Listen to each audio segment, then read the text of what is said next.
Welcome back to the Governance Podcast. I'm Sam DeCanio. I'm a lecturer in the Department of Political Economy and the Associate Director of the Center for the Study of Governance and Society. Today, we're very happy to be joined by John Myers. John is co-founder of both London YIMBY and YIMBY Alliance, organizations that discuss new ways to address the London housing crisis and the housing crisis more generally. John, thanks so much for being here.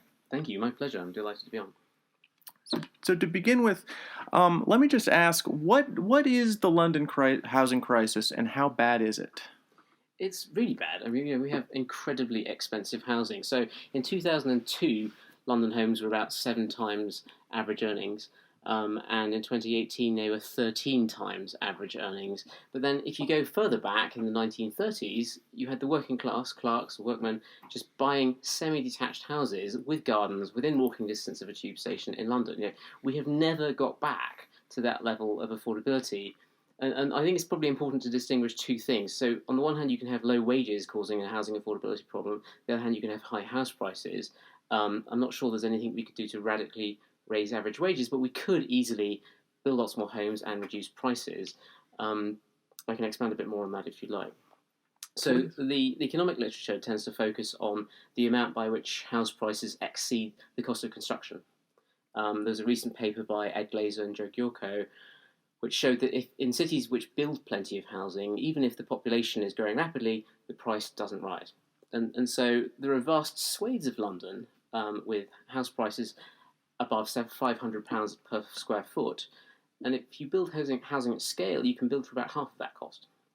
And there are many areas of London which are getting up to around £1,000 a square foot, and some of inner London is far above that. So from an economics perspective, allowing lots more construction would radically reduce house prices. And there are some Office for National Statistics numbers showing that across the country as a whole, the total value of the housing stock, if you add up the house price of every house in the country, exceeds the cost of rebuilding those houses by £4 trillion, right? Which is something like 2/5 of the entire net worth of the United Kingdom. So we have this astonishing shortage of homes.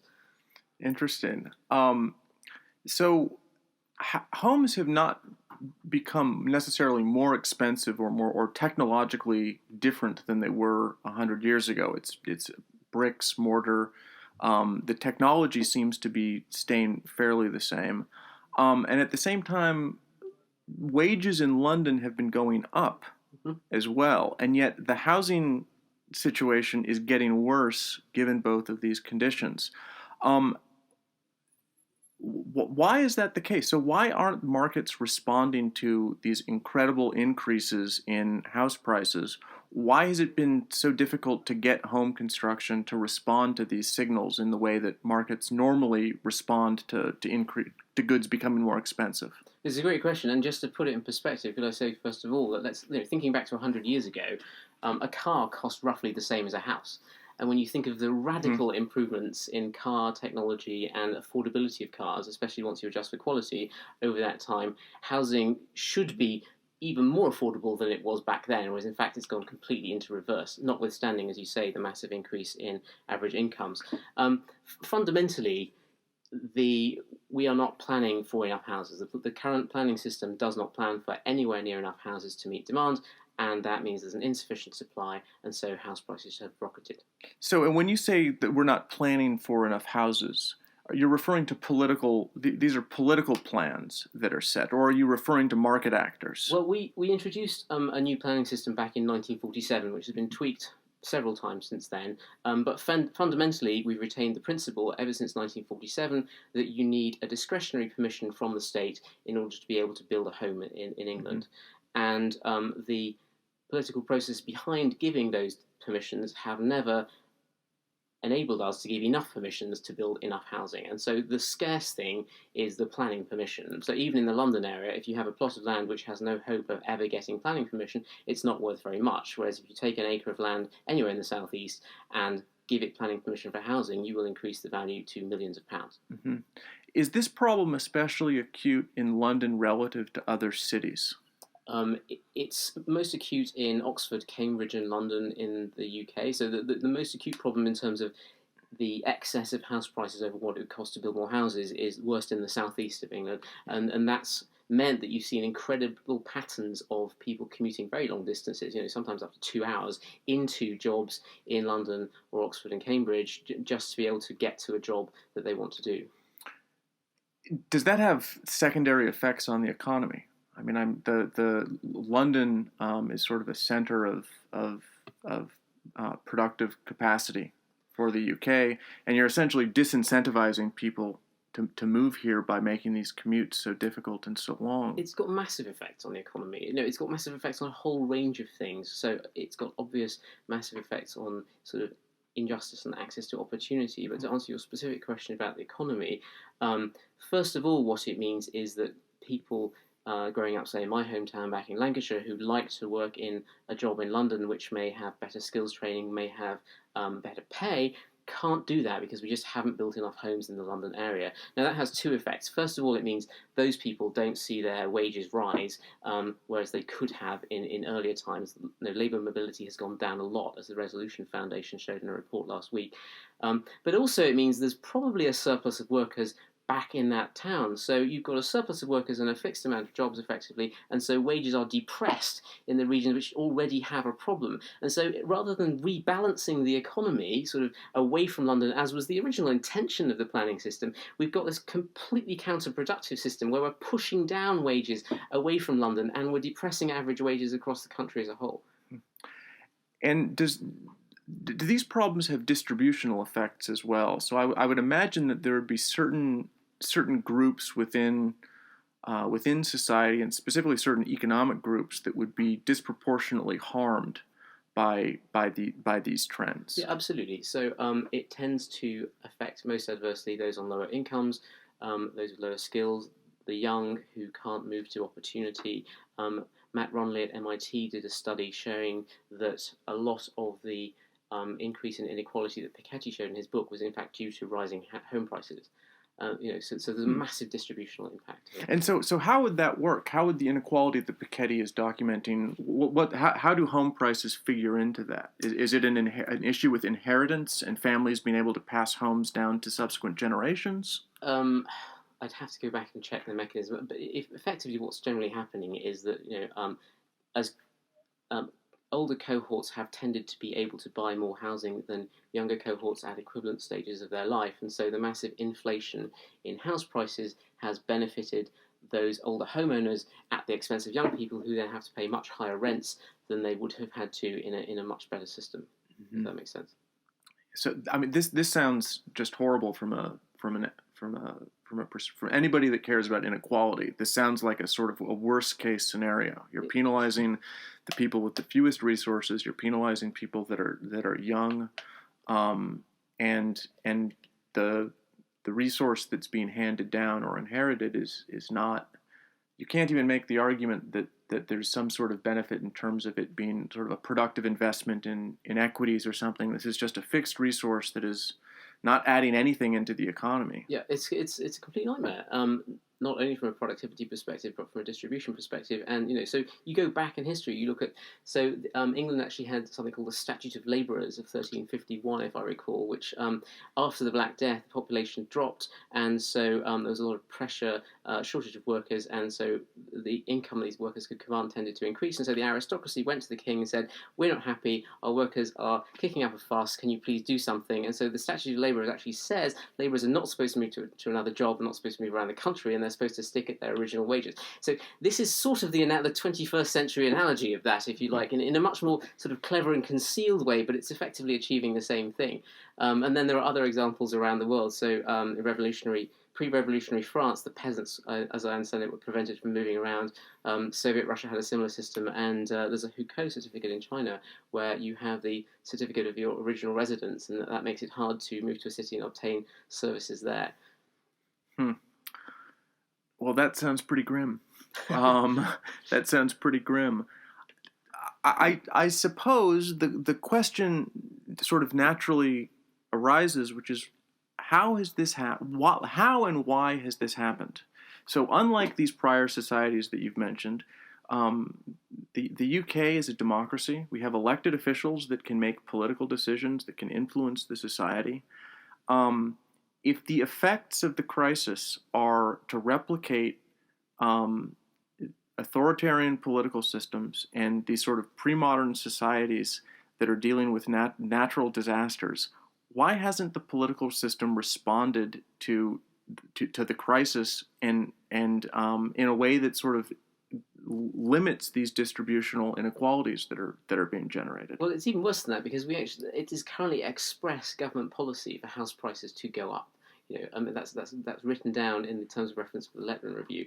And if you sort of delve into the details of why that is, we have only anecdotal evidence here in sort of private interviews, but government tends to be aware that rising house prices raise consumer confidence because homeowners are 2/3 of voters in this country, and they are also aware that higher consumer confidence makes it more likely that the incumbent government will get re-elected. So there's a lot of pressure for governments to keep the majority of voters happy. We have, in essence, Gordon Tullock talked about this transitional gains trap, where you have with taxi medallions, for example, where if you artificially restrict the number of taxi medallions, then the price balloons. And the problem then is, if you want to deregulate or change the system to a more efficient and fairer system, you may have people who own the taxi medallions, but they're not the people who originally benefited from most of the uplift in prices. And so the losers, if you strip the system away, are not the people who originally benefited from this unnecessary restriction. And so you have all of these incredible political problems, which are made worse by the fact that 2/3 of the voters are homeowners. Does that make sense? So 2/3 of the voters are homeowners. I would also still think, though, that you would have considerable numbers of voters that are renters, that Yes. don't own their homes, Yes. that are being harmed by this. Absolutely. And I'm not... So why aren't they mobilizing and placing pressure on the political system? Why is the political system focused on maintaining the position of people that currently own homes, and not focused on the very large group of people that don't own homes? They're being prevented from owning homes. I mean, it's a totally fascinating question.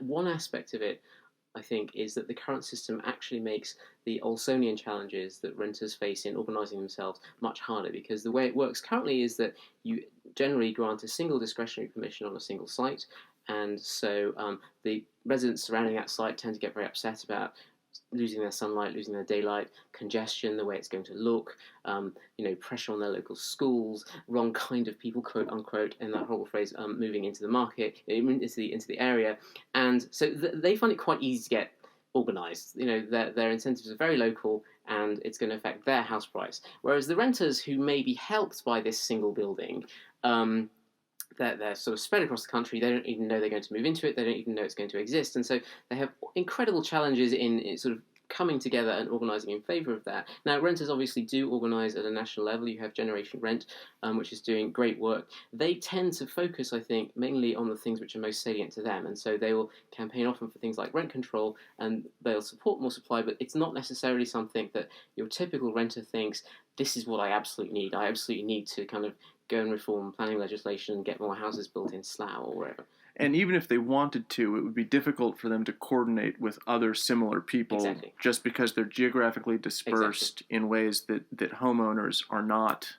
Exactly. Yeah. I mean, I think there's a more general point, which is that urban land use regulation turns out to be quite a difficult thing to do as more people have become homeowners. So, back at the beginning of the 20th century, you were talking more like 10% home ownership. As more people have become homeowners, they're much more concerned about their house price, and then as house prices go up, it becomes a greater and greater fraction of their net worth, until in many cases the value of the house itself is actually more than their net worth because of the mortgage. And so they're extremely focused on anything that might jeopardise that, so they're very risk averse. And so coming up with regulations that sort of address all of these concerns to counter not only the sort of national kind of urge to raise house prices, but also the very local concerns about the externalities that new development is generating, is quite tricky, I think. Mm-hmm. So you mentioned that people are heavily invested in their homes. Mm-hmm.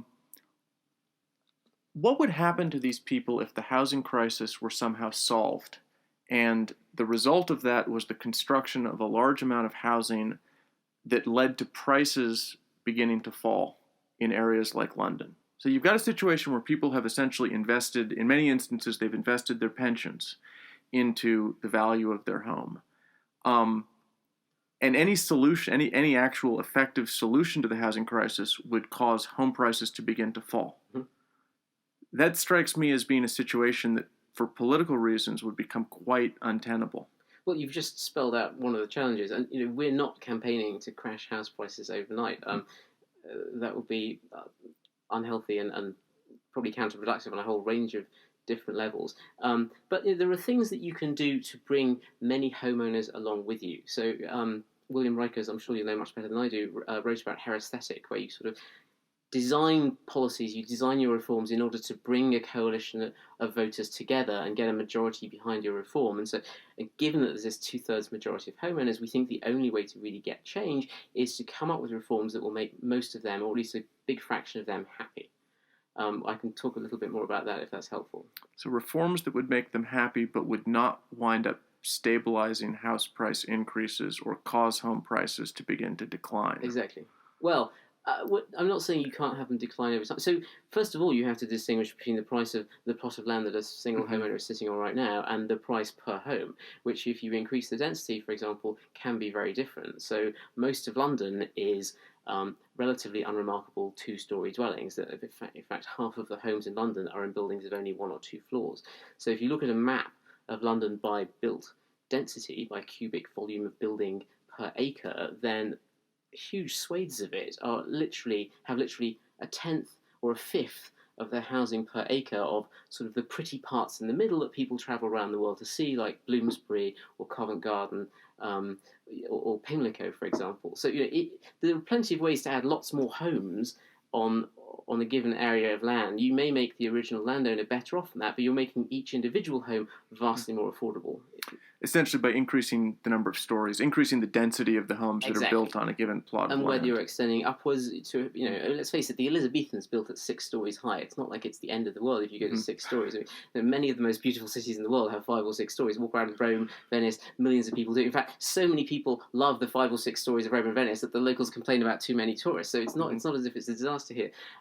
If you do that, and you can also fill in the gaps between houses if they're detached. I mean, in many cases, some of these streets are wider than they need to be, and what was originally a front garden has been paved over and covered with concrete for parking. So you could have a garage with housing on top of that. There are masses of ways to increase the built volume, while actually, frankly, in many cases, making the street look better. So why isn't that happening? That seems as though it's a straightforward solution to a problem that would potentially increase the value of the plot of land that currently exists.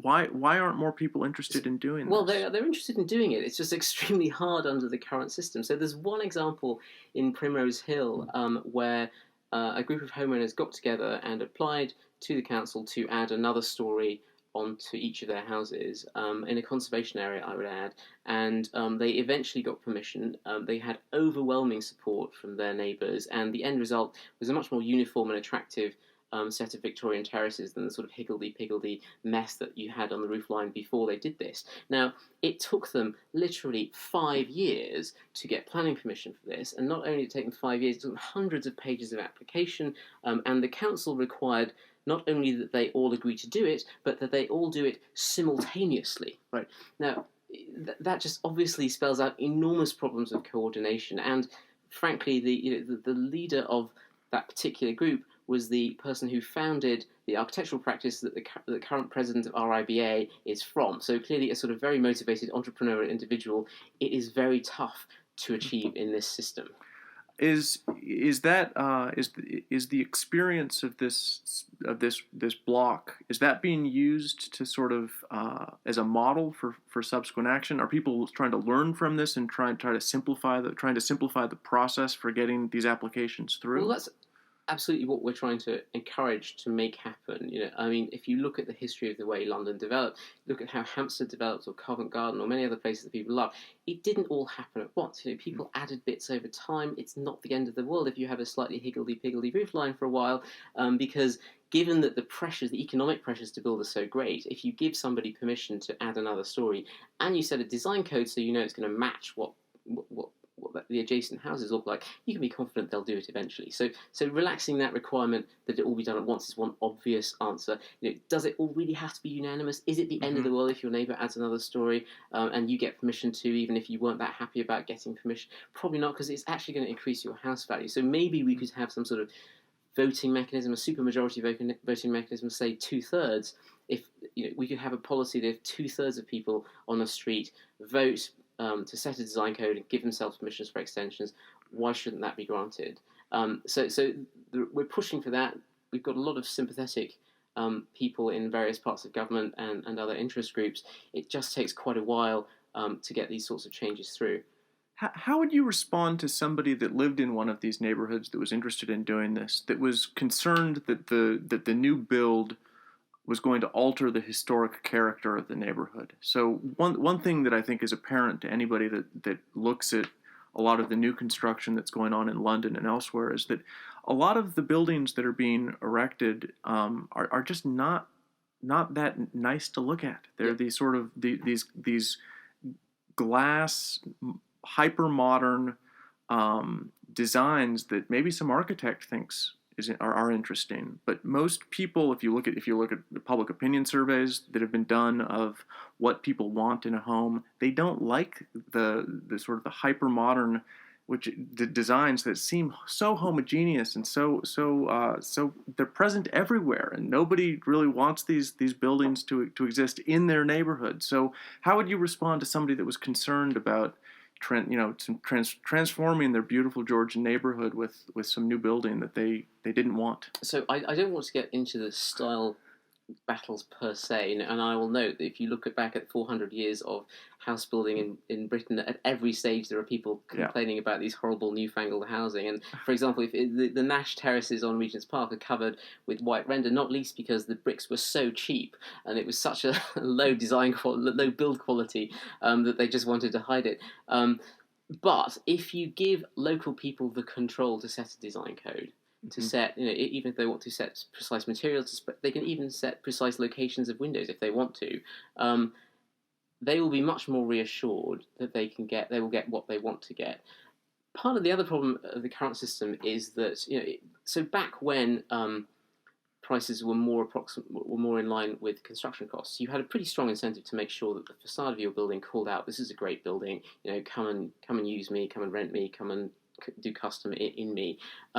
When most of the value of the building is just the permission for the building to exist, the sort of signalling value of that facade is not necessarily so high. You can literally build a concrete box and you can be confident, based on prior performance, that it will keep on going up in value forever. So there's much less incentive for people to invest in that facade, because the facades are the cheap bit, frankly. It's not that expensive to do a good-looking facade.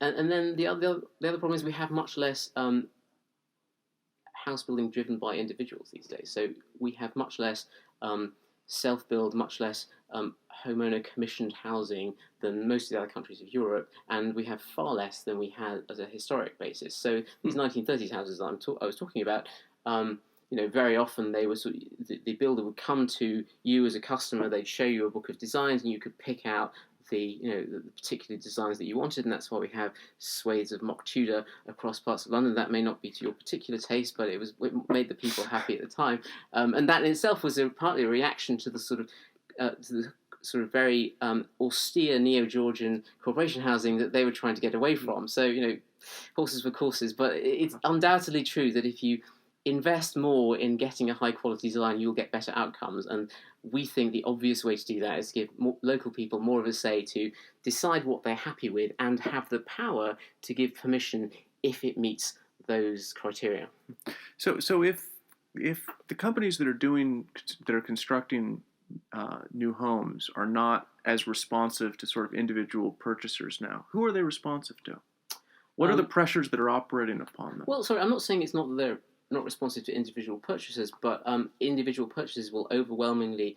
It depends kind of where in the country you're talking about. If you're talking about flats and a high-rise in London, that's one market. If you're talking about houses, a new housing development somewhere in the countryside in the commuter belt, that's a different criterion. Very often people's primary focus is space. They'll care about view, they'll care about a few other things, but the things inside the dwelling are the things that they care about most. And the external facade is not necessarily so much of an issue. It's more of an issue for the pre-existing neighbours who care that their field suddenly be built on, or that they've suddenly been overshadowed by a skyscraper. So it's not necessarily that they're not reflecting what the customers want. It's just the customers aren't prioritising their facades. Gotcha. Okay. And also, by the way, there are regulatory reasons why why the windows may be smaller than perhaps the customers might want, and also why you might not be able to have steps up to an entrance for understandable reasons about accessibility for wheelchairs. So lots of things that we used to do historically aren't necessarily as easy to do as they used to be. Okay. So I wanted to ask you a little bit about foreign ownership of apartments and homes in London. So one of the frequent explanations that you hear given for why the crisis is as bad as it is that people complain that there are these extremely wealthy global elites that are sort of coming into London and purchasing homes, oftentimes masked by limited liability corporations. To what extent is the crisis being influenced by foreign property ownership? Okay, so you asked about influence, and so there are two angles to that. So influence in terms of to what extent is it encouraging people to object to housing? There's no doubt that it is having an impact there. That people complain about foreign ownership. They see, there's this whole question of homes for whom, and so it's not necessarily helpful from a political perspective in terms of getting support for more housing. If you go and look at the underlying numbers, so the Mayor of London commissioned a study which came back in 2017, done by the LSE, where they referred to data showing that foreign buyers only account for about 13% of purchases of new homes overall. Now, if you look at parts of the centre of London, in some developments it can be as much as 50%, so that's clearly much more significant. But they still found that of those purchases, 70% were for buy-to-let. So ultimately they were going to be lived in by somebody who wanted to live in London. And so there might be a problem about who gets the capital appreciation from the perspective of sort of, someone who wants to protect Londoners, but that dwelling is nonetheless being used. And they also found that the flood of foreign capital had a net additional effect on providing homes for London, net of everything. So their conclusion was that foreign investment was beneficial from that perspective. And so how does that work? How would foreign investment in housing in London actually increase the stock of homes available for people? Well, one mechanism is that there is a set of brownfield sites around London which are uneconomic, often because they've been polluted in times past, and there are large remediation costs, because you also might have to invest quite a lot to put in infrastructure to make them economic, because they're slightly further out of the way. There isn't a tube stop nearby, and so if foreign buyers have driven up the price sufficiently to make those sites economic, then that's very helpful. So even though across London as a whole, supply is not terribly responsive to price. In fact, we have, I think, the least elastic housing supply in the OECD from a price perspective. There are sites where foreign buyers can help get you over the line. Okay. So you mentioned that the estimates are around 13% of all of London are owned by foreign purchasers, up to 50% of new sales. Of new sales. Yeah. Okay. And the stock, by the way. So if you look at the stock question, we've been particularly interested in the question of empty homes, because people really object when sort of the home's sitting empty. And so this is a situation where the concern is that somebody comes in from a foreign country, they come in, they purchase a home, and then they just let it sit vacant because they're essentially just transferring cash into a property, and then they're essentially parking the cash and laundering the money through the house that they have no intention of living in unless something goes horribly wrong in the country that they live in. Yeah, I mean, let's face it, it hasn't been a bad investment prospect if you look at prior performance. So we looked at this question of empty homes, and the highest estimate we could find was that empty homes in London are just over 5%. Now, going back prior decades, there were decades in the 20th century when that number was over 8%. So we are by no means at the heights of where we have been in the past, and you've got to bear in mind that given that deaths, people moving, and other sort of life factors will inevitably lead to some empty homes just from the normal working of a housing market. even if we got rid of every empty home in London, we would make a very, very tiny dent to the housing crisis. Which is not to say that we shouldn't think about more sensible taxation. I mean, we have on the one hand a stamp duty, which is a tax which introduces terrible frictions into the market, but on the other hand, we have council tax, which is almost totally not related to the value of the property, and there are plenty of other jurisdictions which just charge a flat percentage rate on the value of the property on an annual basis, and that provides more of an incentive for people not to leave homes empty. And if they do choose to leave homes empty but pay a massive whack to the council to pay for good stuff, then that's less of a problem, at least from my perspective. The problem, of course, is getting from the current system to the next system, because you will inevitably generate losers. Right. So you say the vacancy rate is 5% over all of London. A little over, 5%. Yeah. Much higher in the centre, of course. And how much higher? So I would think that this problem with foreign ownership as a vehicle for either laundering money or just investing, that might be more of a problem in the more expensive neighborhoods. Yeah, it's definitely more. I don't think we have good data on any of the central boroughs as to how many homes are actually empty. It's clearly higher in the central areas. People are much more likely to buy a pied-à-terre, in Mayfair or South Kensington than they would be to buy one in Finchley, for example. And so what you find in Finchley, on the other hand, is that a lot of homes which were originally built as family homes back in the 30s are now occupied by professionals who are sharing and would probably rather each have a flat, so they didn't have to worry about sharing the fridge with people. Mm-hmm. And again, I think that's the most sensible thing, I think, to be said on that score is that if you were to have a more sensible system of taxation, you probably wouldn't have quite as much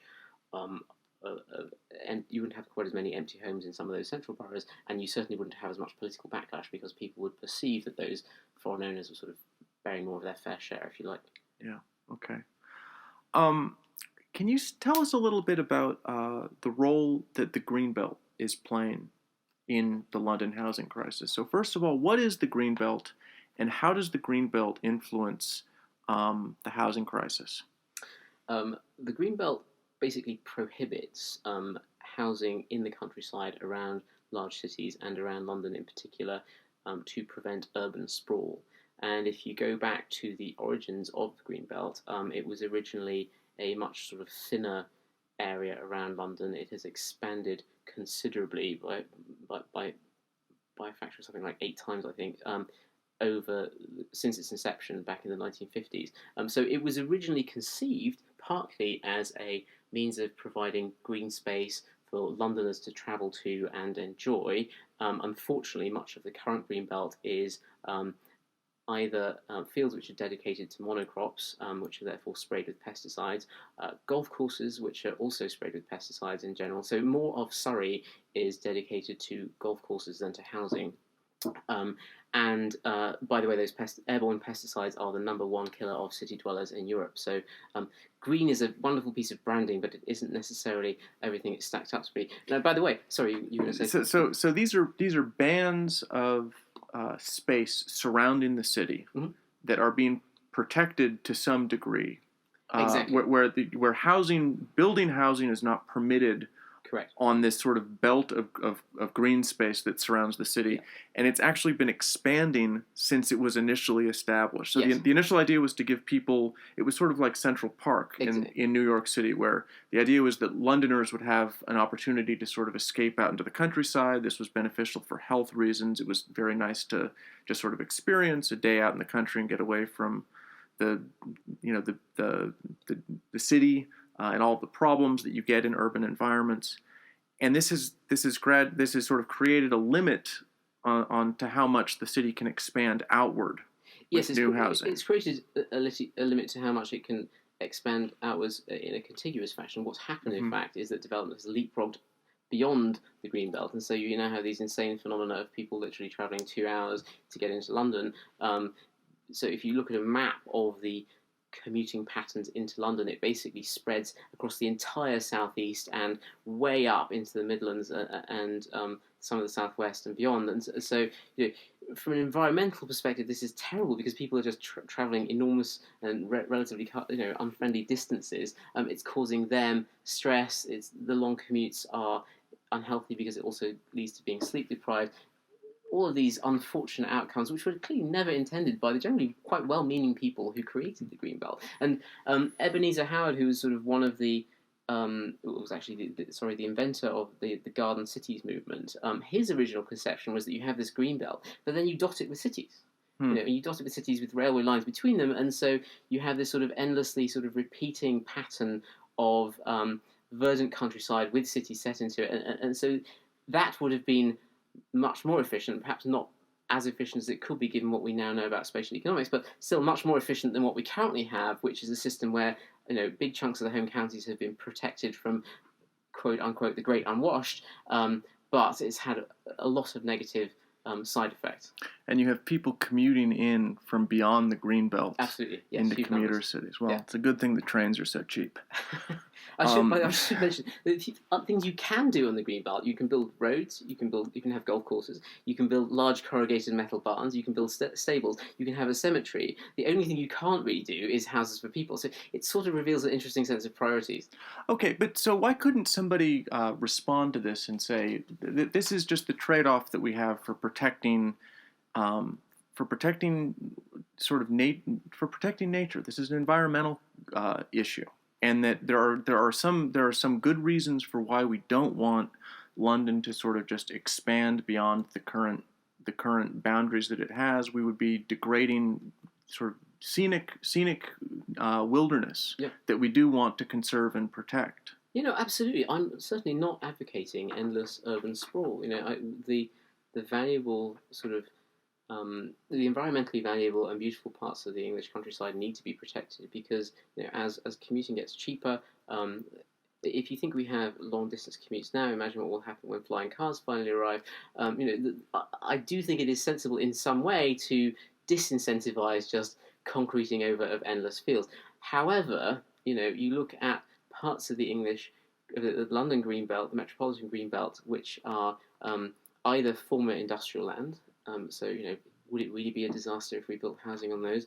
Or they're sitting right next to a tube station. I mean, almost any other city in the world would think we were just mad to have our urban containment boundary such that you can't build housing next to a transit station. I'm really not sure that makes any sense, especially when that land is often a field of a monocrop sprayed with pesticides that you can't even walk on. Mm-hmm.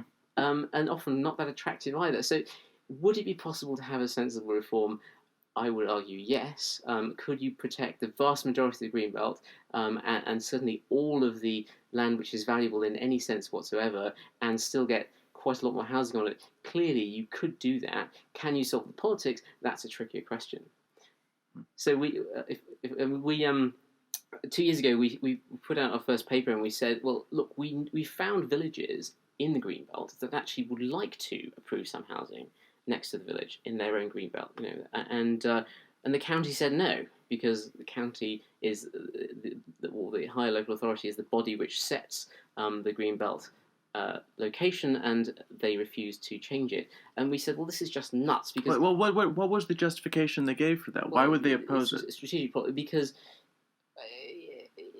The Greenbelt is quite a clever mechanism for everybody who is worried about housing estates near them to come together and say no change, and the line they draw in the sand is the easy line of no change ever, and so they will fight to hold that line of we do not want to concede a single square inch as much as they can, and that's the easiest way for them to coordinate, if that makes sense. Inevitably, any house that you build is a step in the direction of somebody else's house, and if they enjoy their fields, they will be worried that it's just salami tactics, and eventually your housing estate will get to them. And what they're concerned about is development that will change the character of the town. Well, they don't want people moving into the town. They don't want new architecture. Well, often it's people outside that particular settlement who don't want that settlement to grow any more in their direction, either because they live in a smaller village, or because they live in a hamlet in the countryside and they don't want it to become part of a sprawling town. Quite honestly, there are often rational economic reasons why they may have that view.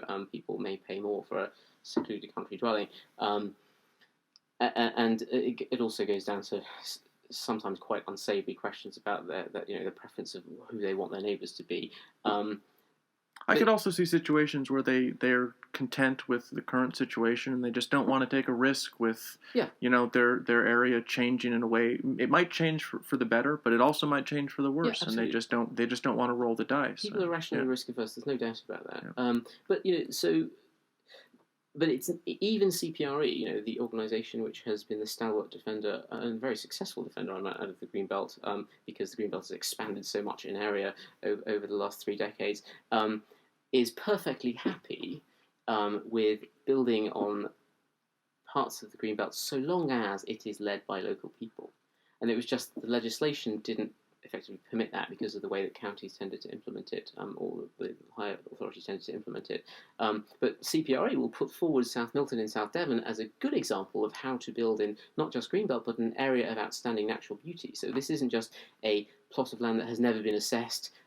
This is a plot of land that people have looked at and said, this is a specifically beautiful piece of land and we're going to protect it in the national interest. And CPRA is happy to support the housing that was built there because the local villagers sat down and thought, well, we need more housing. This is how we want it to look, this is how we want it to be done, this is where we want it to be done, and we're happy with all of those, let's go ahead with this. And so, even the most stalwart defender of the countryside is happy so long as it's driven from a bottom-up process.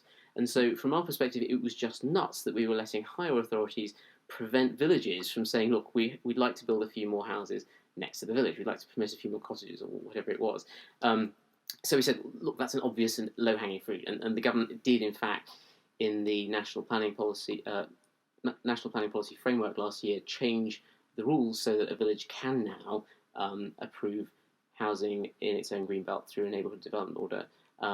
Of course, the government being the government, they decided to put a slightly ill-defined requirement of quote-unquote openness on it. So the development has to preserve the openness of the countryside, which in practice means that we took a very enthusiastic village along to see an official, and they wanted to build more housing. And he said to them, well, how many houses would you like to build? And they said, oh, well, 150 to 200, please. And he said, well, given this requirement of openness, we thought you might do sort of max 6 to 8. So there's still a way to go on that reform, but it does sort of show the power of local-driven solutions. I suppose that sounds like a grim story. If that's the encouraging bright spot, I don't know. I don't necessarily know what to make of that. Well, bear in mind, it's almost unheard of for local people. Hitherto, it had been almost unheard of for local people to actually say, we would like more housing near us. Mm-hmm. So just having got to that step is a massive step forward, I would argue. And yet the result was only 6 to 8. Well, that's because the reform was restricted when it. But I think we'll get there on that one. Okay. Well, do you see, given that there are all of these problems that we've been discussing, are there some simple solutions or simple changes that you think would make sense or be an effective way of trying to mitigate the crisis? Are there simple political steps that could be taken that would potentially? Yeah, absolutely. And it's the easiest and most powerful, we think, is one we alluded to before, that if you simply let local people on the street look at their street and think, okay, is there a graceful way that we could add more housing on this street in a way that would improve the street with strict design codes so we can be confident that they're not going to be contrary to the locals' preferences. I mean, some people might want contemporary, high-quality architecture. Some people might want Victorian pastiche. I'm not going to pass judgment. But if you give them the power to do that, and you give them the power to give themselves permission to set the code and the permission to build, you can, in some parts of London, literally double or treble the value of their plot. Let's say you allow up to 5 or 6 stories in height. You can easily increase the amount of buildable housing by a factor of 5. So there are profound financial incentives for people to come together and think, how can we improve this street? And you can do a whole range of things, because there's so much cash to be generated off that. You can take payments for to improve the street itself. You can take payments to cover the local authority costs of additional infrastructure that it might need to provide. You can provide additional money for social housing so that you make sure that you bring the people who are only interested in social housing on board into your political coalition, and you can literally generate millions more houses within London alone. And it doesn't. You could do that even without more legislation. So the beauty of that is that it's local, it's organic, it starts slowly, it builds momentum, so you don't have it blocked immediately by any of the large vested interests out there, and there's almost nobody who objects to it. So we think that's a potentially very powerful way forward. Certainly not all streets will go for it. Only a few streets will probably go for it to begin with, but when people see what can be done, we've done enough work to be convinced that there will be a lot of interest over time.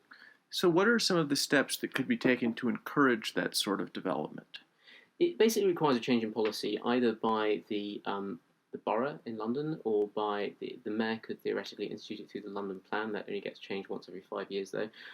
Or it could be done at national level by the ministry. And what would these changes involve? What would they actually be? So you can simply write it as a planning policy. You can write it as a presumption that if 2/3 of the residents on the street come forward, submit a planning application specifying a design code and what they want to do, that you will grant it unless there's sort of overriding reasons against it. And you could write that tomorrow in most boroughs. There's no reason why you couldn't. Now, there's a slight difficulty because it comes back to this coordination problem that those who are most resistant to change tend to shout the loudest, and they have a very easy coordination point about zero change ever.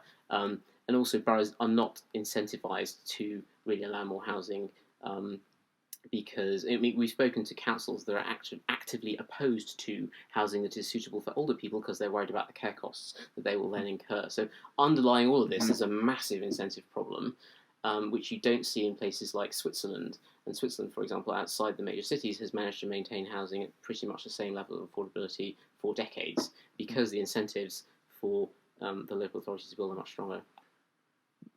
Which political actors do you think would be most suited to introducing this kind of a change? Do you think that the mayor would have an easier time getting this kind of a change made? So our hypothesis, I don't know is the short answer. Our hypothesis is, and we do have some councils that are very open-minded about this, so it may well be tried at a single council level first, and frankly, that may be in some way easier because you're doing sort of local trial and the damage is limited if something unforeseeable happens. But I'm encouraged by the fact that Sam Gyimah, who briefly stood as a Tory leadership candidate, specifically endorsed this policy. Sadly, he is now no longer competing, but at least not because of endorsing this housing policy. Hopefully not, no. But in fact, he got some compliments from people within other campaigns for that specific policy, which is also pretty encouraging. So that at least gives us some hope that at a national level there is interest in this, and the national government captures all of the